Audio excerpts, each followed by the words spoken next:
Hello listeners, welcome to a new episode of the good talk podcast. हम आपके host, मैं हूं सागर और मैं हूं चर्चिल। और हर हफ्ते की तरह we are back with a new topic to talk about, जिससे रिलेटेड कुछ एक्सपीरियंसेस, कुछ स्टोरीज, कुछ एडवाइस हम आपसे शेयर करेंगे विद द होप कि इनको यूज करके आप अपनी लाइफ को वैसा बना सकेंगे जैसा आप उसको जीना चाहते हैं। आज का एपिसोड चालू करने से पहले हम एक रिव्यू शेयर करना चाहते हैं जो हमें हमारे एक लिसनर ने व्हाट्सएप पे सेंड किया है। She says, "Thank you so much mentors for making us do a ear review." मैंने अभी अभी अपना ear review complete किया है and it is amazing. The feeling I'm getting is कि मेरे से ज़्यादा blessed life किसी की है ही नहीं, and thank you for reminding us about the power of the law of attraction about happiness. कि खुशी हमारे अंदर ही है और वो external चीज़ों पे depend नहीं करती. Again, thank you so much and keep motivating us. Thank you so much इतने वंडरफुल रिव्यू के लिए। हमें बड़ा अच्छा लगता है जब कोई लिसनर हमें लिखता है और बताता है कि हमारी एडवाइस की वजह से या हमारी टिप्स की वजह से उनकी लाइफ में पॉजिटिव चेंज आ पाया है। अगर आप भी हमसे कोई भी कमेंट्स फीडबैक शेयर करना चाहते हैं तो you can simply WhatsApp us at 8889460888। उसके अलावा आप हमें ईमेल भी लिख सकते हैं and you can do that by sending an email to contact@thegoodtalk.in. We really welcome all your comments and feedback. और अगर ऐसे कोई सवाल हैं जो आप हमसे पूछना चाहते हैं और चाहते हैं कि हम उन्हें पॉडकास्ट पर डिस्कस करें, तो you can let us know that as well. अगर रिव्यू के अलावा आई थिंक लिसनर ने हमें एक क्वेश्चन भी भेजा था या एक फीडबैक भी सेंड किया था। That's right Churchill. Last episode में हमने मूविंग ऑन और गेटिंग क्लोजर के बारे में बात की थी कि कैसे कुछ लाइफ इवेंट्स हमें हमेशा इफेक्ट करते रहते हैं, हमें नेगेटिव फील कराते रहते हैं और हम उससे आगे नहीं बढ़ पाते। एंड जो हमारे लिसनर हैं, शी वांट्स टू नो कि what are some specific techniques that she can use to move on from events in her life. तो इस क्वेश्चन को हम इस एपिसोड में आंसर करेंगे आज के टॉपिक को डिस्कस करने के बाद। So keep listening. आज हम बात करने वाले हैं on how to stick to something that you wished for और यू लाइक, या जो आपने डिसाइड किया था। हम ऑलमोस्ट जनवरी के मिड तक आ चुके हैं और हम देखेंगे कि बहुत से लोगों ने अपने न्यू ईयर रेजोल्यूशन जो बनाए थे वो ऑलमोस्ट छोड़ना चालू कर दिए हैं। वो या तो इनके बारे में भूल चुके हैं या क्योंकि वो उनको फॉलो नहीं कर पा रहे थे वो धीरे धीरे अपने न्यू ईयर रेजोल्यूशंस को बैकग्राउंड पे लेके जाने लग गए हैं। रिसर्च ऑल्सो शोज कि by the end of second week of January 65% लोग अपने न्यू ईयर रेजोल्यूशंस को करना बंद कर देते हैं and by the second week of February 85% लोग अपने न्यू ईयर रेजोल्यूशंस को छोड़ देते हैं। That is a surprisingly high figure Sagar, don't you think? या चर्चिल, आई थिंक ये बहुत ही सरप्राइजिंग स्टैटिस्टिक्स है। मुझे लगता था कि जितने जोश के साथ लोग अपने न्यू ईयर रेजोल्यूशंस बनाते हैं, एटलीस्ट 50% तो उस पर टिके रहते होंगे और साल के अंत तक उनको अचीव कर लेते होंगे। But if you are saying कि 85% ऐसा नहीं कर पाते हैं, तो that is something that should alarm us. क्योंकि हम जब भी ये गोल्स या रेजोल्यूशंस बनाते हैं तो इनको बनाने का रीज़न सिर्फ जोश नहीं होता। हम कोशिश करते हैं कि हम उन रेजोल्यूशंस को बनाएं जिनको हम फॉलो करते हैं। हमने अपने पॉडकास्ट में भी इससे रिलेटेड एक्सरसाइज शेयर करी थी ताकि people are able to build resolutions जो उनको अफेक्ट करते हैं, जिसके लिए वो केयर करते हैं, जिस पे वो एक्शंस लेते रहते हैं। और इसलिए I think it is important to discuss कि आपने जो गोल्स बनाए हैं या आपने जो प्लान लाइफ में बनाए उन पे कैसे टिके रहें, how to keep sticking to it, how to keep doing it so that one day you achieve them. I think किसी भी चीज़ से टिके रहना या किसी चीज़ पे भी एक्ट करते रहना is the only way to get a lasting change और प्रोग्रेस। हमारे आसपास सभी चीज़ें चेंज हो रही हैं। हम कुछ नहीं भी करेंगे तो हम एज हो जाएंगे, हमारे आसपास की सराउंडिंग्स चेंज हो जाएंगी, हमारी सिचुएशंस चेंज हो जाएंगी। बट अगर हमारे को वो चेंज प्रोग्रेस के फॉर्म में चाहिए और हमें ग्रोथ के फॉर्म में वो चेंज देखना है तो हमें कंटिन्यूसली एक्ट करते रहना पड़ेगा। बट हम देखेंगे मोर ऑफन देन नॉट हम एक जर्नी चालू करते हैं, हम कुछ दिनों तक उस पर फॉलो थ्रू करते हैं and then because of the circumstances या आउटर फोर्सेज या हमारी इनर इनविलिंगनेस के चक्कर में हम उस जर्नी पे चलना छोड़ देते हैं एंड फिर हम देखते हैं कि हम कहीं पे पहुंचे ही नहीं है। जिस पॉइंट से हमने स्टार्ट किया था आज भी हम ऑलमोस्ट उसी पॉइंट के आसपास कहीं ना कहीं रह गए हैं। आई थिंक अगर हम एक्सक्यूजेस ढूंढने जाएंगे या रीजंस ढूंढने जाएंगे तो किसी चीज़ को नहीं करने के हमारे पास बहुत सारे रीजंस हो सकते हैं जिनको हम ईजिली निकाल सकते हैं। हम टाइम को ब्लेम कर सकते हैं, रिसोर्सेज को ब्लेम कर सकते हैं, हमारी विल पावर को ब्लेम कर सकते हैं। हम ये भी बोल सकते हैं कि किसी और ने हमें वो चीज़ करने नहीं दी एंड सो ऑन। बट इन सब के पीछे एक ट्रुथ छिपा हुआ ये रह जाता है कि अल्टीमेटली रीज़न कुछ भी आपने ढूंढा हो, एक्सक्यूज़ कुछ भी आपने बनाया हो, जो आपने कहा था आप करने वाले हो, आप वो कर ही नहीं पाए and your life experience is that much less because आपने वो किया नहीं। आई थिंक किसी भी चीज़ को लेके कमिटमेंट और continuous action is the only way जहाँ से आपको सक्सेस मिल सकती है। मुझे एक डेरिक सीवर्स का कोड बड़ा अच्छा लगता है। He says if information was the answer to the growth, हम सभी के पास एक परफेक्ट एब्स और हम सभी बिलियनियर्स होते हैं। बट इन्फॉर्मेशन नहीं, एक्शन होता है जो हमें उस जगह लेके जाता है, जहाँ पे हमें वो चीज़ें मिल सकती है जो हम सच में चाहते हैं। And continuous action is the only answer जो हमें वो करवा सकता है। तो चर्चिल कंटिन्यूस एक्शन के ही बारे में बात करते हैं, देखते हैं कि एक्शंस किस तरह से हम ले सकते हैं जिससे कि हम किसी चीज़ पे टिके रहें। जनरली हमें लगता है कि हमने गोल बना लिया है तो एक्शंस तो हम अपने आप ही ले लेंगे, बट होता एक्चुअल ये है कि हमारे एक्शंस ही सबसे कम पड़ जाते हैं। जो हमें लगता है हम नेचुरली कर जाएंगे वो हम करते नहीं हैं, और इसलिए वो गोल्स जो होते हैं वो साइड हो जाते हैं। तो how do you pick actions that you can do easily, और उन एक्शंस पे आप कैसे टिके रह सकते हैं, उसको डिस्कस करते हैं। आई थिंक आपने खुद ही उस चीज़ को आंसर कर दिया जब आपने क्वेश्चन पूछा। जब आप गोल्स बनाते हैं तो देर आर टू वेज जिसमें आप गोल्स डिफाइन कर सकते हैं। Goals can either be push goals और goals can either be pull goals. उनमें बेसिक डिफरेंस ये होता है कि push goals are some form of negative thing जो आप पुश करना चाह रहे हैं। तो जब मैं बोलता हूँ कि मुझे 30 किलोज लूज़ करना है या 30 पाउंड्स लूज़ करना है, तो दैट इज़ अ पुश गोल। मैं कुछ नेगेटिव चीज़ अपने आप से दूर करना चाहता हूँ। एंड इन सम केसेस इसका अट्रैक्शन हो सकता है क्योंकि आपको वो बहुत ज़्यादा बॉदर कर रही है। But then there are pull goals, कि मुझे एक रिप्ड बॉडी चाहिए, या मुझे एक सक्सेसफुल आदमी बनना है, या कोई एक ऐसा विजन जो ऑटोमेटिकली आपको पुल करता है।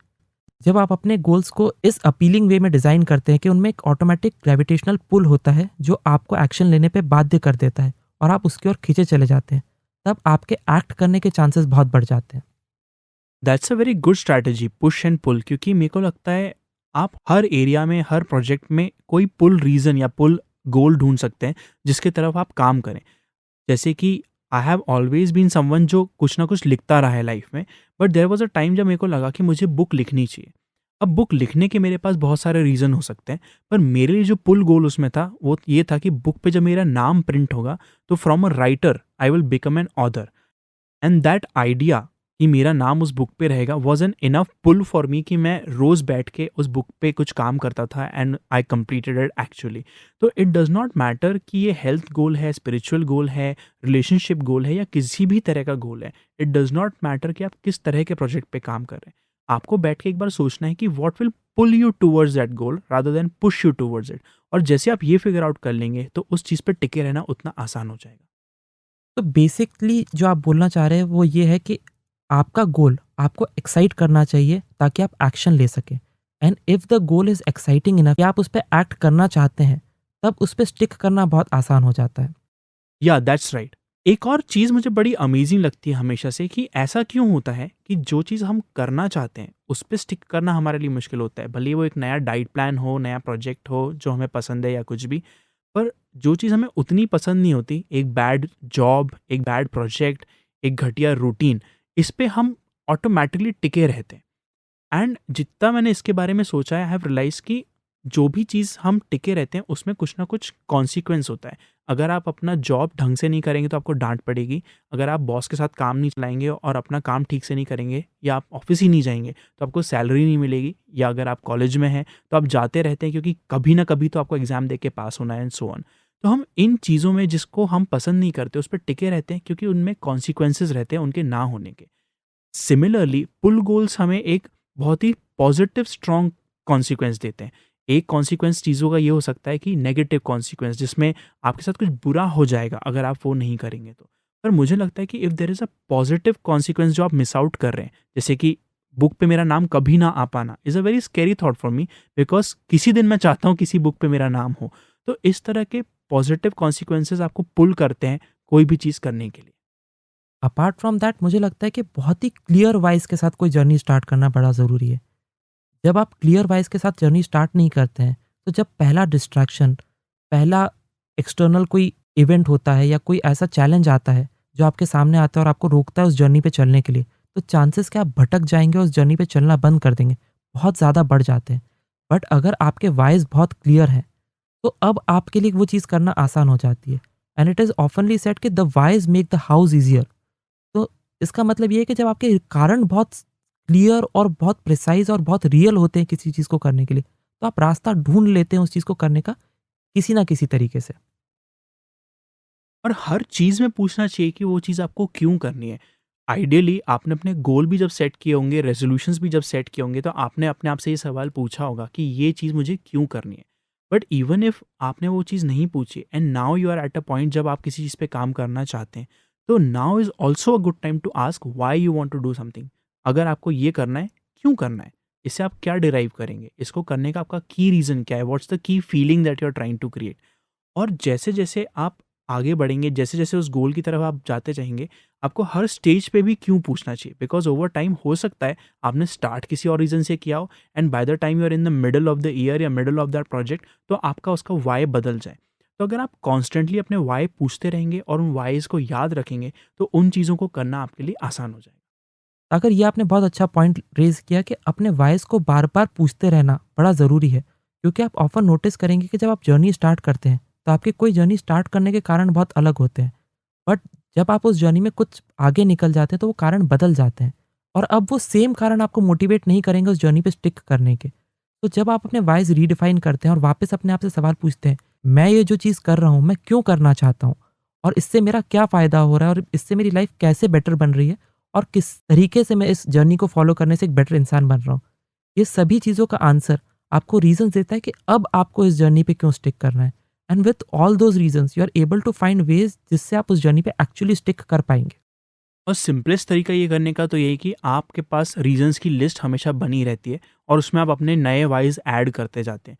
दैट वे जब भी आप वाई ऐड करने फिर से जाएंगे तो आपके पास रिव्यू करने के लिए पहले के जितने भी वाई होंगे वो लिखे हुए रहेंगे। ये आप लिख के करें या नोट्स में करें या फिर कंप्यूटर पे करें, this is up to you. It definitely is better अगर आप इनको लिख के कर सकते हैं। बट एज लॉन्ग एज आप इस चीज़ को कर रहे हैं, अपने आप से वाई पूछ रहे हैं, it is completely okay and it will help you stay on your journey. Apart from that एक पर्सनल टिप जो मैं यूज़ करता हूँ किसी चीज़ से स्टिक करने के लिए, वो ये है कि मैं अपने सक्सेस के पैरामीटर्स को बहुत ही छोटा और सिंपल रखता हूँ। मुझे लगता है किसी चीज़ से अगर आपको स्टिक करना है, तो आपको उसकी सक्सेस इतनी छोटे लेवल पे डिफ़ाइन करनी पड़ेगी ताकि आपका रोज़ एक सक्सेस में ही निकले और आप उस मोमेंटम से वो काम करते जाएँ। बट मोर ऑफ़न देन हम देखेंगे कि हमारा ईगो बीच में आ जाता है इसमें। बट अगर आप किसी चीज़ से स्टिक करना चाहते हैं, तो not only you should be able to do slow and steady work, but you should have the compassion कि आप उस स्लो और स्टेडी वर्क को एप्रिशिएट कर पाएँ। आप देख पाएँ कि जो छोटा-सा इम्प्रूवमेंट हो रहा है, ये भी काउंट करता है और ये छोटा-सा improvement he day by day, इसी मोमेंटम में एक दिन मैं बहुत आगे निकल जाऊँगा।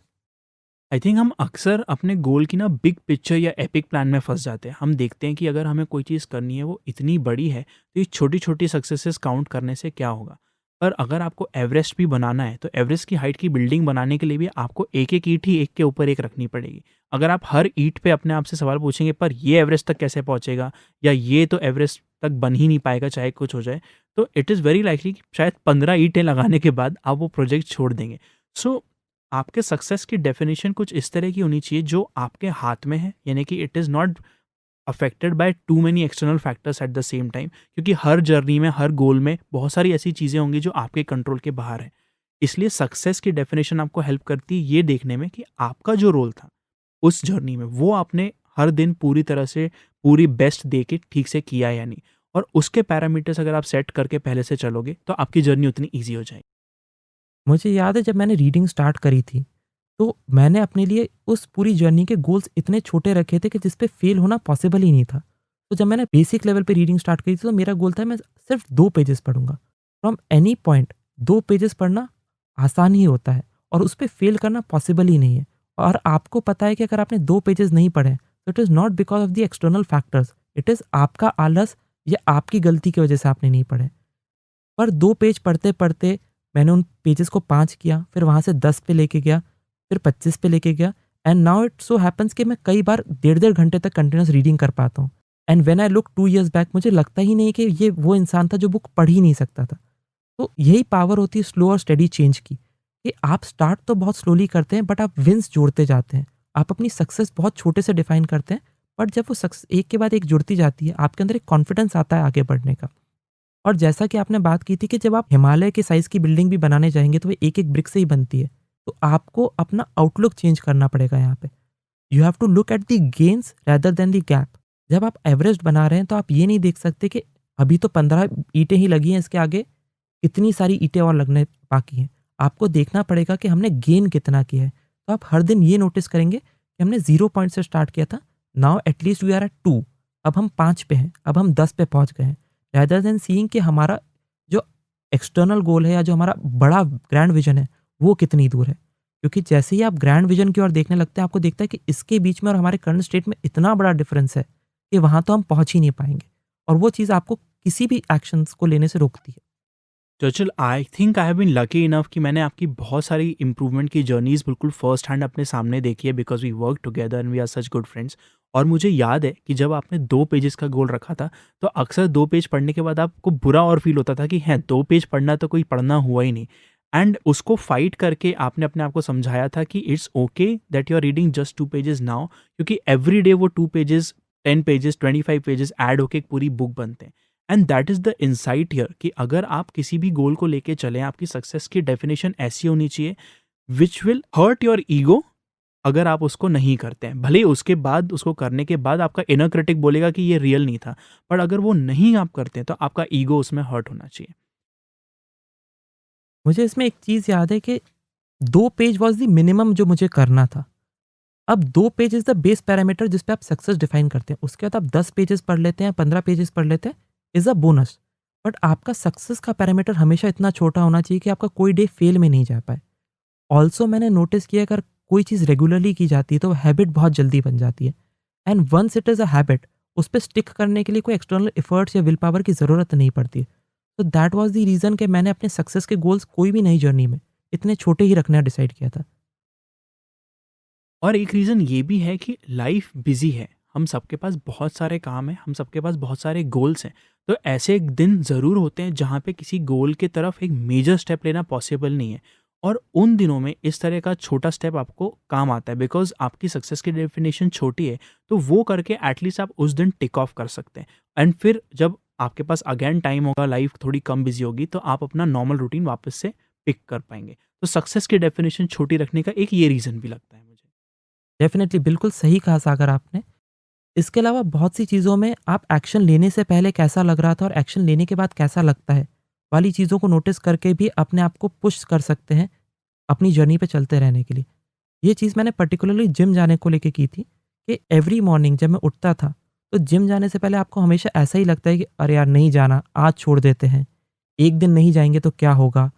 आज तो ठंड भी बहुत ज़्यादा है, आज तो ट्रेनर भी नहीं आ रहा। ऐसे बहुत सारे रीज़न्स आपके माइंड में चलते हैं और उस समय आपका जिम जाने को बिल्कुल मन नहीं करता है। तो what I used to do कि मैं उस समय कैसा फ़ील हो रहा है ऑन अ स्केल ऑफ 10 वो लिख देता था। एंड जब मैं जिम जाता था और जिम से वापस आता था, तब मुझे कैसा लग रहा है मैं वो फ़िगर लिख देता था। Over the period of 1 month मैंने नोटिस किया कि ऑन एवरेज जिम जाने के पहले मुझे 4 या 5 के जैसा लगता था, बट जिम से आने के बाद मुझे डेफ़िनिटली 8 या 9 लगता था। मैंने वो शीट ली और अपने रूम की वॉल पे स्टिक कर दी। अब कभी भी दिन मुझे ऐसा लगता है कि आज जिम जाने का मन नहीं हो रहा है, तो मैं उस शीट को देखता हूँ और मुझे इंस्टेंटली पता होता है कि ये एक्शन लेने से, उस एक्शन लेने के बाद मुझे डेफ़िनिटली बहुत अच्छा लगने वाला है। तो मेरे उस एक्शन लेने की प्रोबेबिलिटी और चांसेस बहुत ज़्यादा बढ़ जाते हैं। इस सिंपल सी टिप में एक चीज़ और छुपी हुई मुझे लगी, वो ये है कि the focus is on feelings. अगर आप अपनी फीलिंग्स को डॉक्यूमेंट कर रहे हैं, तो उससे बेटर कुछ नहीं हो सकता, क्योंकि जब आप गोल भी बनाते हैं, कोई जर्नी लेते भी हैं, तो there is some feeling that you are chasing, it's not the actual object. आप वो चीज़ नहीं ढूंढ रहे हैं जिसकी तरफ आप जा रहे हैं, आप वो फीलिंग ढूंढ रहे हैं जो वो चीज़ आपको देगी। जब आपने ये एग्जांपल दिया तो मुझे याद आया कि मैंने भी लास्ट ईयर जिम जाने के लिए एक छोटा-सा कैलेंडर बनाया था, वेयर आई डिसाइडेड कि 30 डेज़ कुछ भी करके मैं जिम जाऊँगा। एंड एवरी डे वापस आने के बाद मैं लिखता था कि उस दिन मुझे कोई कॉम्प्लीमेंट अगर मिला हो, कुछ मुझे अच्छा लगा हो, या मैंने अपनी कोई पर्सनल लिमिट पार की हो वेट उठाने में, एंड सो ऑन। इन सबको डॉक्यूमेंट करने से मुझे पता पड़ा eight the end of the month कि जो फीलिंग ऑफ अचीवमेंट मेरे अंदर थी, वो बहुत ही स्ट्रांग थी। एंड आई रियलाइज कि वर्कआउट करने से जो अच्छी फीलिंग्स आती है वो तो मैं चेज कर ही रहा था, but this feeling of achievement was something I was looking for. और अगर आप अपनी फीलिंग्स को डॉक्यूमेंट करते चलेंगे, तो it would be easier to do anything that you want to do. I completely agree Sagar, आपने जो चीज़ बोली कि अगर आप अपनी फीलिंग्स को ध्यान में रख रहे हैं और उन्हें डॉक्यूमेंट कर रहे हैं, तो आपके पास एक रेडी गाइड है जिसको आप रेफ़र करके वापस एक्शन प्रॉम्प्ट करवा सकते हैं। इसके अलावा मुझे लगता है कि any form of pre commitment भी बहुत हेल्प करता है आपको अपनी जर्नी पे स्टिक करने में। ये प्री कमिटमेंट किसी भी फॉर्म में हो सकता है। बेसिकली 3 तरह के प्री कमिटमेंट्स होते हैं अगर हम ब्रॉडर टर्म्स की बात करें। सबसे पहला होता है कि आप एफर्ट्स के फॉर्म में कमिटमेंट लेके आएँ। तो अगर आपको कोई एक्शन नहीं लेना है, तो आप उसको करने की प्रोसेस को उतना लेंदी और उतना डिफ़िकल्ट बना दें। तो अगर आप स्मोक करते हैं तो आपके लिए ये होगा कि आप पैक ऑफ सिगरेट्स खरीदने की जगह सिंगल सिगरेट बाय करें, ताकि हर बार आपको स्मोक करने के लिए एक सिगरेट बाय करने के लिए शॉप तक जाना पड़े। अगर आप चाहते हैं कि नाइट टाइम आप किसी प्रोडक्टिव यूज़ में करें, तो आप ऑटोमेटिक ब्लॉकर्स लगा सकते हैं जो आपके इंटरनेट को बंद कर सकते हैं। ऑब्वियसली आप जाके उस ब्लॉकर को हटा सकते हैं और नेट फिर से चालू कर सकते हैं, but there would be certain effort that would be required to do so. और उस टाइम में जिसमें आपको वो एफर्ट लेना पड़ता है, आपके पास एक कॉन्शियस मूवमेंट होता है जहाँ पे आप डिसाइड कर सकते हैं, क्या मैं ये चीज़ करना चाहता हूँ या मैं वही चीज़ करना चाहता हूँ जिस पे मुझे स्टिक करना था। I think this is where आपको अपनी ईगो को थोड़ा डिस्कनेक्ट करना पड़ता है, थोड़ा साइड में रखना पड़ता है। क्योंकि इस टाइप की स्ट्रैटेजी जब आप अपनाते हैं किसी चीज़ को स्टार्ट करने या स्टॉप करने के लिए बाय मेकिंग इट ईजियर या डिफ़िकल्ट, तो आपका ईगो बीच में आ जाता है कि हाँ, ये करने से एक आध दिन आप रुकोगे, पर ओवरऑल तो बिहेवियर में कोई चेंज नहीं आएगा।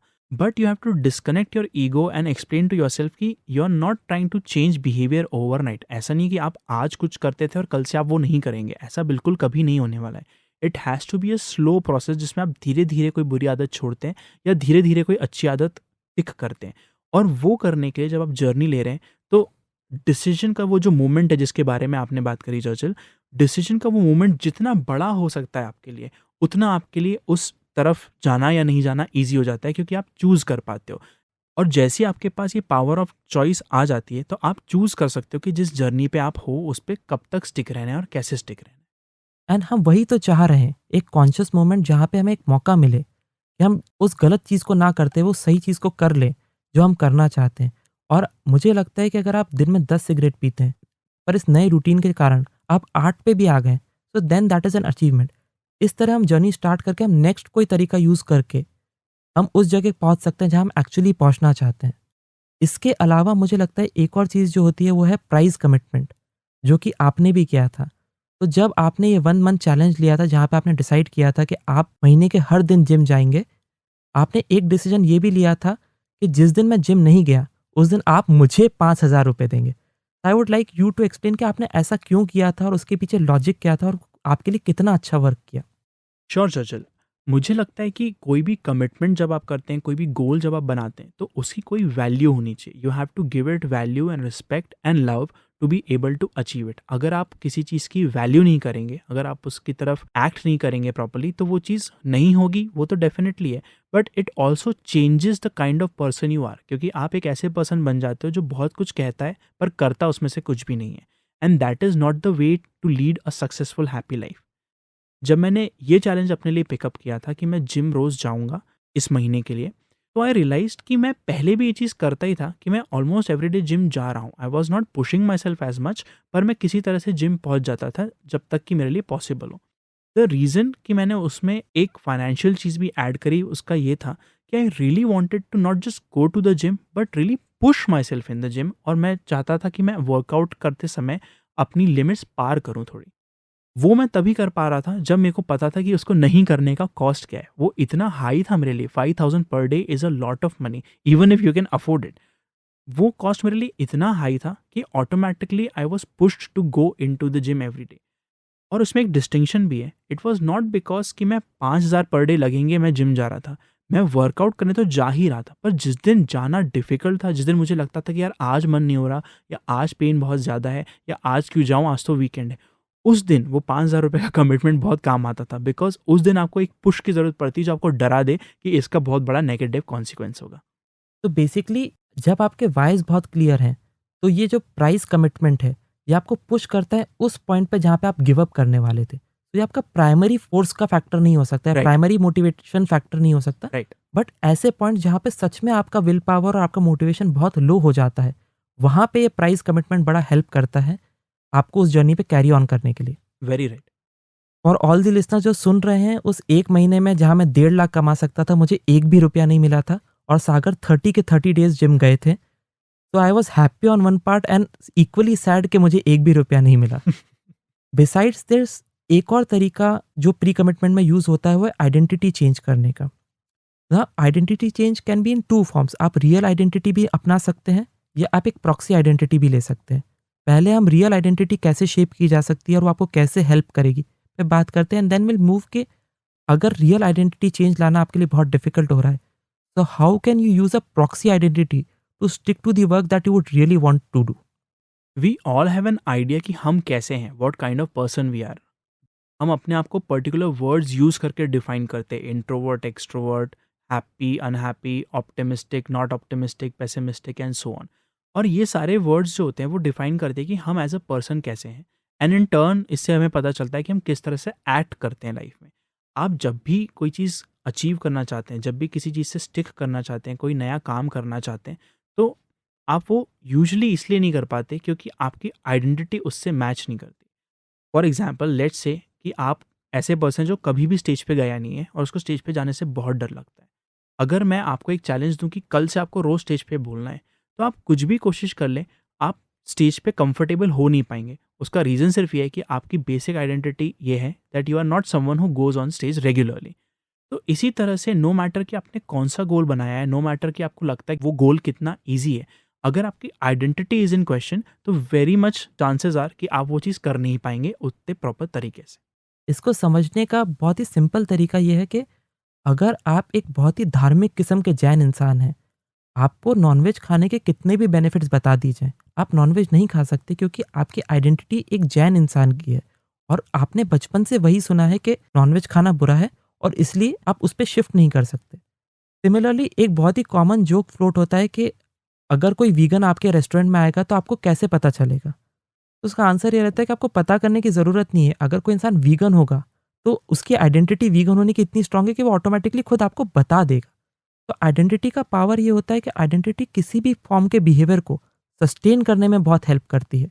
अगर आपने अपने लिए कोई भी आइडेंटिटी अज़्यूम कर ली है, तो अब आपके लिए वो बिहेवियर चेंज नॉर्मल हो गया है और आप उस पे स्टिक करेंगे। तो इसी चीज़ को और इसी साइकोलॉजी की पावर को हम यूज़ कर सकते हैं अपने बिहेवियर चेंज को लाने के लिए। तो सबसे सिंपल वेज़ में अगर आपको आइडेंटिटी चेंज करनी है तो आप आई एम स्टेटमेंट से कर सकते हैं। आप इनकैंटेशंस कर सकते हैं और वहाँ पे आई एम स्टेटमेंट्स का यूज़ करके वो चीज़ें लिख सकते हैं जो आप करना चाहते हैं।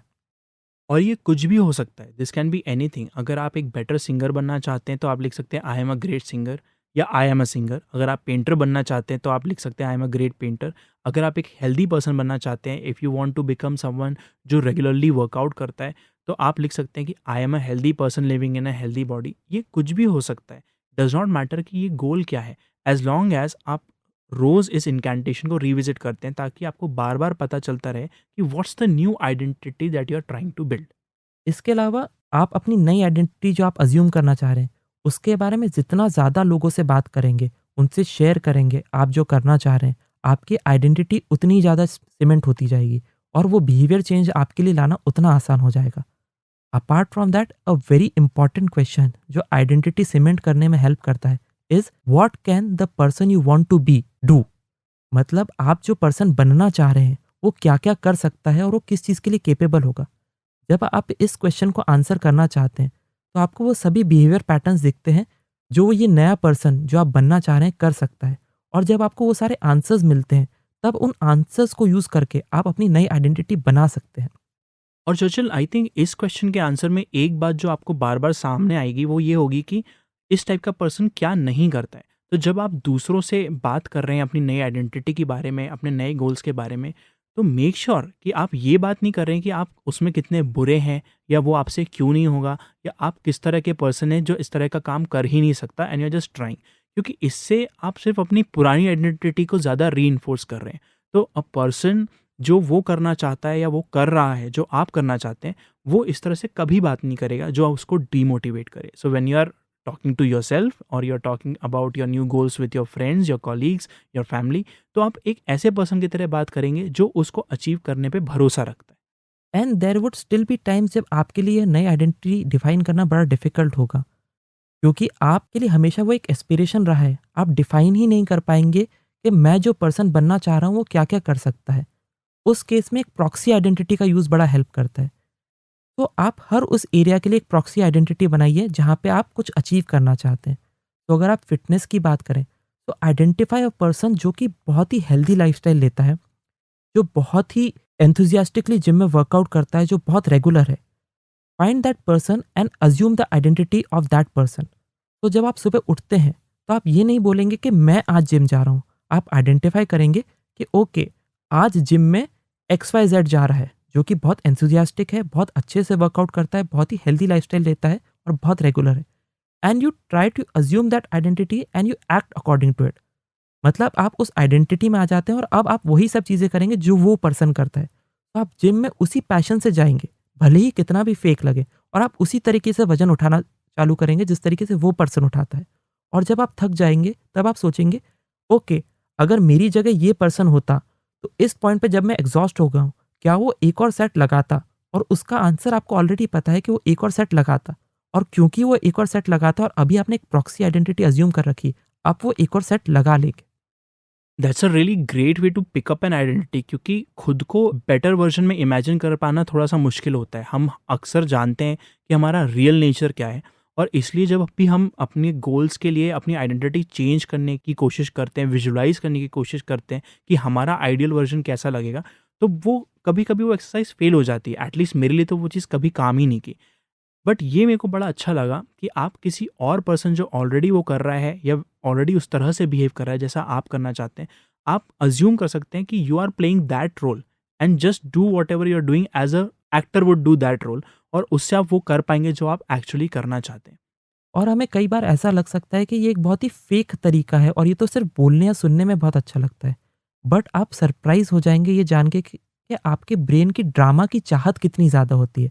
तो जब आप अपने ब्रेन को ड्रामा देते हैं और आप उसे गेमिफिकेशन का ऑप्शन देते हैं, वो बहुत रेडिली उस पे जंप कर लेता है। तो क्योंकि ये चैलेंज आपके लिए नहीं है, ये चैलेंज उस कैरेक्टर के लिए है जो आप अभी प्ले कर रहे हैं। आपका ब्रेन उसे बहुत अच्छी तरीके से निभाता है। ये सेम चीज़ हमें देखने को मिलती है जब हम वीडियो गेम्स खेलते हैं। जब हम वीडियो गेम्स खेलते हैं तो हम नोटिस करेंगे कि हम किसी भी हालत में हो, जो हमारा एवतार है उस वीडियो गेम में, हम चाहते हैं कि वो बेस्ट परफ़ॉर्म करे। और सेम ही चीज़ आपको रियल लाइफ़ में भी करनी है कि आपको अपने लिए आइडेंटिटीज़ चूज़ करनी है जो कि प्रॉक्सी हैं, जो दूसरों की है और उनके अकॉर्डिंग एक्ट करना है। ये आइडेंटिटीज़ हर एरिया में हो सकती है। आप फ़िटनेस के लिए एक अलग आइडेंटिटी चूज़ कर सकते हैं। आप अपनी वर्क एथिक्स के लिए एक अलग आइडेंटिटी यूज़ कर सकते हैं। आप अपनी लाइफ़ के अलग-अलग एरियाज़ के लिए अलग-अलग आइडेंटिटीज़ यूज़ कर सकते हैं और उन्हें टाइम टू टाइम यूज़ कर सकते हैं, अपने गोल्स पे स्टिक करने के लिए या उन चीज़ों पे स्टिक करने के लिए जो आप लाइफ़ में सच में करना चाहते हैं। एंड आई थिंक ये तो बहुत ही कॉमन बात है कि जो भी एडवाइस आप सुनते हैं वो आपको फ़नी या स्टूपिड या बहुत ही स्मॉल एंड लेस इम्पैक्ट वाली लगे, and that is completely okay. मुझे लगता है कि जो भी चीज़ आप हमसे सुन रहे हैं या कहीं और सुन रहे हैं, उसको लेके उस पे एक्सपेरिमेंट रन करके पता करना कि whether it is working for you, it is very important. हम अक्सर कोई चीज़ जब करना स्टार्ट करते हैं तो we like to think ourselves as a master. हम कोई नई जर्नी लेते हैं एंड इमीडिएटली एक्सपेक्ट करते हैं कि हम इसके मास्टर बन जाएंगे and now we have to do this for all our life. मुझे याद है कि मैंने ये गलती वर्कआउट के साथ की थी। I just wanted to make sure कि मैं ऐसा पर्सन बनूं जो हमेशा वर्कआउट करता है और करता ही रहता है और लाइफ टाइम करता ही चला जाता है, just like actual masters would do. Later on I realize कि मैं जब भी वर्कआउट कर रहा हूँ, every workout is an experiment. ये एक एक्सपेरिमेंट है ये पता करने के लिए व्हाट वर्क्स फॉर मी, क्योंकि कोई ज़रूरी नहीं है कि कोई मास्टर के लिए जो चीज़ काम करती है वो आपके लिए भी काम करे। So the identity you should take is of a student. कोई भी स्टूडेंट जब कोई नई चीज़ सीखता है तो वो सिर्फ सीख रहा है, उसको नहीं पता आगे जर्नी में क्या होने वाला है। हो सकता है जर्नी के हाफ में उसको लग जाए कि मुझे अब ये काम नहीं करना है, मेरे को जितना सीखना था मैंने सीख लिया। तो अगेन आपको अपना ईगो थोड़ा सा डिस्कनेक्ट करना पड़ेगा हर चीज़ में से, हर टेक्निक में से, हर टिप में से, और जो भी चीज़ आपको इंटरेस्ट करती है उसमें सिर्फ पिक करके उसको एक्सपेरिमेंट की तरह लेना होगा, and that will make sure कि आप उसको एक लर्निंग एक्सपीरियंस बनाएं। And even if you do not stick with it for a long time, you will take some learnings from there, और फिर आप उसको अपनी लाइफ के दूसरे एरियाज में अप्लाई कर पाएंगे। इसके अलावा सागर, आपको क्या लगता है कि ऐसा क्या किया जा सकता है जिससे हम अपने गोल्स पे या अपने उन चीज़ों पे स्टिक कर सकें, जिस पे हम सच में स्टिक करना चाहते हैं?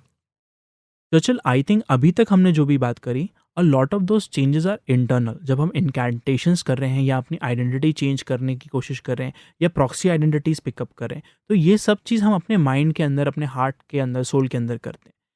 एक दूसरा तरीका होता है चीज़ें करने का, and that is to use an external resource.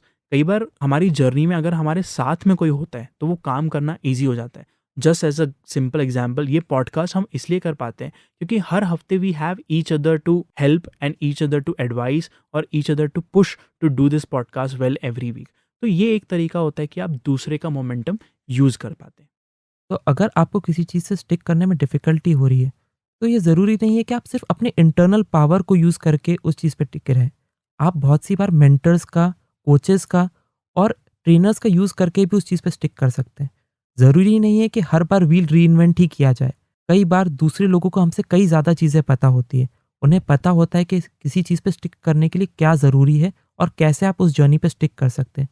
तो you can use their help, their advice and their guidance to stick on something that you would like to stick on. And last you can use a community as well. अगर आपको कुछ चीज़ करनी है तो it is very likely कि उसके आसपास एक कम्युनिटी ऑलरेडी होगी जो वो चीज़ कर रही होगी और आपको उन्हें सिर्फ ज्वाइन करना होगा। ये हम एनजीओज़ में और वेलफेयर में तो देखते ही हैं, बट पर्सनल जर्नीज़ में भी ये पॉसिबल है। फॉर एग्जाम्पल, हम में से बहुत सारे लोग एक बुक लिखना चाहते हैं, एक नॉवल लिखना चाहते हैं, एक कहानी हमारे माइंड में होती है जिसको हम ऑन पेपर देखना चाहते हैं, but somehow we are not able to do it.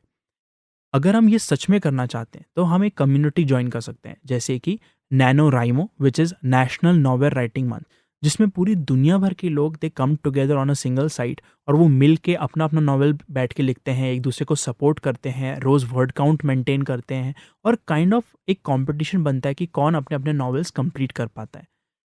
So this is a community that is trying to do what you want to do. अगर आप उसको ज्वाइन करते हैं तो उनके जोश, उनके एंथुजियाज़्म और उनके मोटिवेशन और मोमेंटम के थ्रू आप अपने आप को भी पुश कर सकते हैं कोई चीज़ करने के लिए।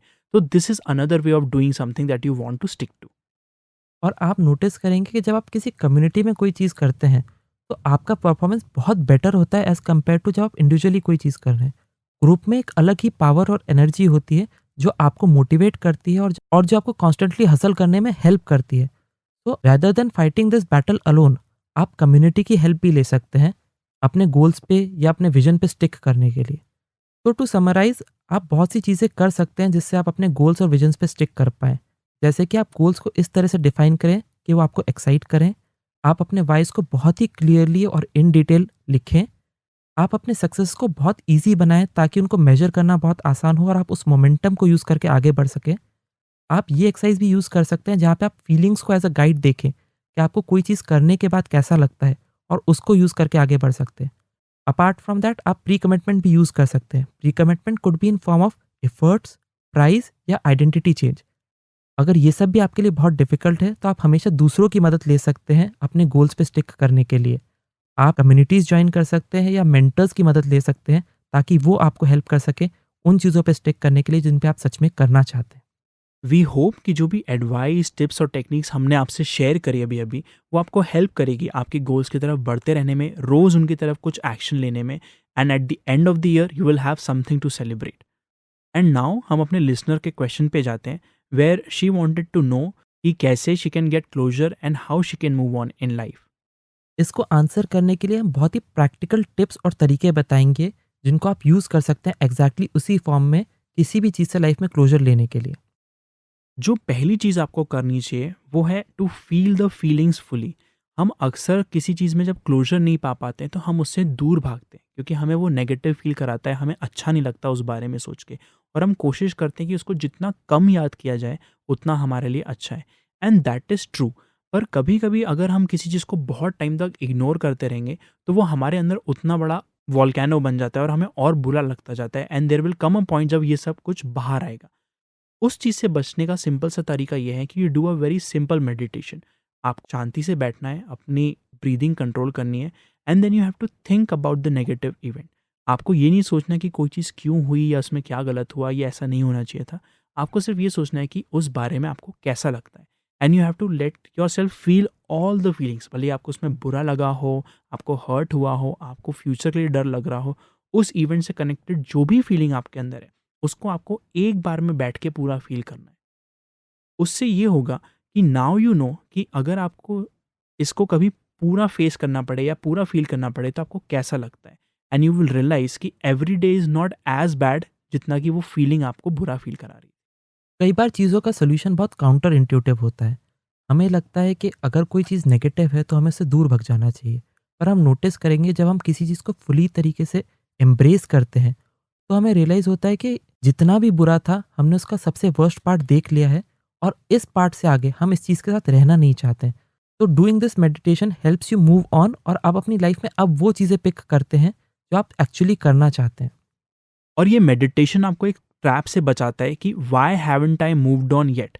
हमें अक्सर लगता है कि यार अब तक तो इससे मूव ऑन हो जाना चाहिए था, पर जब आप ये मेडिटेशन करेंगे यू विल सी कितनी सारी इमोशंस, कितने सारे फीलिंग्स अभी भी आपके अंदर हैं, and you will be able to give yourself time to move on in life. जो अगली चीज़ आप कर सकते हैं that is to use the power of out of sight out of mind. यानी कि अगर वो चीज़ आपको दिख नहीं रही है तो उससे मूव ऑन करना उतना आसान होगा। जब वी मेट मूवी में इसको बहुत अच्छे से दिखाया है, जिसमें आदित्य का जो कैरेक्टर होता है, जो शाहिद कपूर ने प्ले किया है, करीना का कैरेक्टर उसको हेल्प करता है उसकी गर्लफ्रेंड से मूव ऑन करने में। और उसके लिए what she asks him to do is to take the picture of the girlfriend and flush it down the toilet. ये जो सिंपल सा एक्शन है, इस तरह से आपको पता चलता है कि कैसे आप different mementos, different memories, different gifts और इन सब को डिलीट या अपनी लाइफ से हटा के किसी भी चीज़ से, किसी भी पर्सन से मूव ऑन कर। ऑल्सो आप नोटिस करेंगे कि जो पूरा एक्ट था वो एक ट्रांजिशन रिचुअल की तरह ही एक्ट किया था। इट वॉज नॉट जस्ट कि आप वो फोटो हटा रहे हैं, she made it a ritual. उसने एक पूरा एक रिचुअल क्रिएट किया था जहाँ पे वो फोटो बर्न करवाते हैं पहले, and then she makes it flush down. तो इस तरह का कोई भी ट्रांजिशन रिचुअल आप अगर अपनी लाइफ में आइडेंटिफाई कर पाएंगे, और इस तरह के ट्रांजिशन रिचुअल के थ्रू अगर आप अपनी पुरानी मेमोरीज या कोई भी नेगेटिव फीलिंग से मूव ऑन करने की कोशिश करेंगे, तो आपको एक क्लियर डिमार्केशन लाइन मिलेगी जिसको अब आपने क्रॉस कर लिया है, और वहाँ से आपके लिए मूव ऑन करना बहुत आसान हो जाएगा। That's a great point Churchill. I think ritual word यहाँ पे बहुत इंपॉर्टेंट है कि कहीं पे तो ऐसा पॉइंट होना चाहिए जिसके पहले और बाद में आप अपना लाइफ का एक्सपीरियंस देख सकें। जब वी मेट मूवी में ही ऐसा होता है कि Kareena has a lot of unexpressed anger and Shahid helps her express that anger on a phone call to her ex boyfriend. और इस तरह से कई बार अनएक्सप्रेस फीलिंग जो होती है रिचुअल की वजह से निकल जाती है। इट डज नॉट मीन कि आपको उस पर्सन को वापस कॉन्टैक्ट करना है। You just have to give yourself time to feel the feeling and then let it go through a ritual. और ज़रूरी नहीं है कि यह रिचुअल उतना ही ग्रांड हो जैसा कि लास्ट एपिसोड में हमने जो स्टोरी बताई थी केनेथ की, उनके जितना ग्रांड हो। आप छोटे तरीकों से भी ये रिचुअल कर सकते हैं। The point here is to set a clear demarcation line, जहाँ पे आप बता सकें कि आपकी लाइफ में एक चेंज आया है, तो आपको एक चेंजिंग पॉइंट डिफाइन करना है। उसके पहले का रिचुअल आपके लिए इंपॉर्टेंट होना चाहिए। तो it could be as simple as burning down the photos and flushing them in the toilet, और you could do a writing ceremony जहाँ पे आप बहुत सारी चीज़ें लिखते हैं, अपनी अनएक्सप्रेस फीलिंग्स लिखते हैं, और वहाँ से आप बोलते हैं कि नाउ आई हैव डिसाइडेड कि मेरी सारी फीलिंग्स एक्सप्रेस हो चुकी है, and this would act as a clear demarcation line, और अब मैं आगे मूव ऑन करने के लिए तैयार हूँ। Another thing you can use is very simple and that is to find your next project. अगर आप लाइफ में बिजी रहेंगे तो it is very easy to move on from things. कोई ज़रूरी नहीं है कि ये एक बहुत बड़ा प्रोजेक्ट हो। फॉर एग्जाम्पल, अगर आप एक ब्रेकअप से मूव ऑन करना चाहते हैं तो कोई ज़रूरी नहीं कि एक न्यू रिलेशनशिप उसका आंसर है या न्यू रिलेशनशिप ही उसका नेक्स्ट प्रोजेक्ट है। हो सकता है कि now it is time to value your existing relationships और आप उनको बेटर बनाने में, उनको बेहतर बनाने की तरफ काम कर सकते हैं। And this gives you something to work on, something to keep busy with, ताकि आपको लाइफ में ये फीलिंग नहीं आए कि वो इवेंट हुआ और मेरी लाइफ वहाँ पे ख़त्म हो गई। कई बार अनरिलेटेड एरिया से भी ये चीज़ की जा सकती है। तो अभी तक हो सकता है रिलेशनशिप आपके लिए ट्रबल का कारण रहा हो। Now you could find peace in work you are doing. आप दूसरे लोगों की मदद करके वो सेम क्लोजर पा सकते हैं। तो ट्राई एंड आइडेंटिफाई एरियाज जहाँ पे आपको कुछ एक अच्छी अपॉर्चुनिटी मिल रही है कुछ अच्छा करने की, and start acting towards those.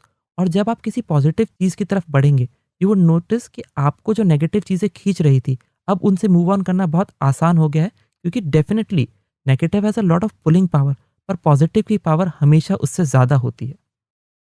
And if you want to feel more of this positive power तो आप एक लिस्ट बना सकते हैं उन सारी चीज़ों की जिससे आप लाइफ में मूव ऑन कर चुके हैं। And I do not mean सिर्फ ऐसे नेगेटिव इवेंट्स जिनसे आपने मूव ऑन किया है, बट आई मीन एवरीथिंग जो भी आपने लाइफ में बचपन से आज तक एक्सपीरियंस किया होगा। टीचर की पहली डांट, प्रिंसिपल की ऑफिस में बुलाए जाना, कभी फेल होना, कभी जितने नंबर चाहिए थे उतने नंबर नहीं मिलना, ये सारी अलग अलग नेगेटिव फीलिंग्स होती हैं जो हमें कभी इफेक्ट किया करती थी पर अब नहीं करती। जब आप इनकी एक लिस्ट बनाते हैं तो यू सी कि there are a lot of things which seem कि इससे बुरा तो कुछ नहीं हो सकता, पर आप उनसे मूव ऑन किए थे और अभी भी जो आपके साथ बुरा हो रहा है उससे भी आप मूव ऑन कर पाएंगे। एंड वन फाइनल टिप, अगर आप स्ट्रगल कर रहे हैं इन सभी एडवाइस और टिप्स को यूज़ करने के बाद भी मूव ऑन करने में, तो ज़रूरी नहीं है कि आप ये स्ट्रगल अकेले करें। आप अपने फ्रेंड्स से, फैमिली से या किसी और पर्सन से अपनी प्रॉब्लम्स शेयर कर सकते हैं। आप बता सकते हैं आप कैसा फ़ील कर रहे हैं, और कई बार ये शेयरिंग ही अपना काम कर देती है। बहुत सी बार आपको जस्ट एक लेट आउट देना होता है अपनी फीलिंग्स को, और वहाँ से आपको क्लोज़र मिलने की शुरुआत हो जाती है। ऑफ कोर्स ये करने के लिए आपको थोड़ा ओपन अप होना पड़ेगा और अपनी फीलिंग्स, अपनी प्रॉब्लम्स अपने फ्रेंड्स या फैमिली या कॉलीग्स को बतानी पड़ेगी। हम में से बहुत लोग ये चीज़ करने के लिए कंफर्टेबल नहीं रहते and that is very much okay. अगर आप इन लोगों से ये बात नहीं कर सकते तो you can get professional help. आप किसी काउंसलर को कांटेक्ट कर सकते हैं जो आपकी बात सुनेगा और आपको कुछ एडवाइस, कुछ हेल्प कर पाएगा बाय टेलिंग यू कि आप क्या कर सकते हैं। इससे ये भी होता है कि आप एक ऐसे पर्सन के पास हैं जो कम्प्लीटली ऑब्जेक्टिव है और वो आपकी प्रॉब्लम को एज अ थर्ड पर्सन देख पाता है। आई होप हमारी ये टिप्स आपको हेल्प करेंगी और इनको यूज़ करके आप अपनी लाइफ में नेगेटिव इवेंट्स और फीलिंग से क्लोजर पा पाएंगे और लाइफ में पॉजिटिव चीज़ों की ओर आगे बढ़ पाएंगे। रिमेंबर दैट यहाँ पे गोल सिर्फ इतना है कि जो भी चीज़ आपके साथ हुई है उसने आपको एक क्लोज पर्सन बनाया होगा, छोटे या बड़े फॉर्म में। And through these tips and through moving on from them आप वापस से अपने हार्ट को, अपने सोल को खोलने की कोशिश कर रहे हैं। With that we come to end of this episode of the good talk podcast. अगर आपके पास हमारे लिए कोई भी कमेंट्स, फीडबैक, सजेशन है तो आप हमें व्हाट्सएप कर सकते हैं at 8889460888। और ये पॉडकास्ट किसी से भी शेयर करने के लिए simply give them the link thegoodtalk.in और वो अपने फेवरेट प्लेटफॉर्म या फिर हमारी वेबसाइट पे पॉडकास्ट को सुन पाएंगे। और जब आप ये पॉडकास्ट उनसे शेयर करें, don't forget to tell them कि आपका फेवरेट एपिसोड कौन सा है। We are your host signing off for today. मैं हूँ चर्चिल और मैं हूँ Sagar. Saying bye bye. Bye bye.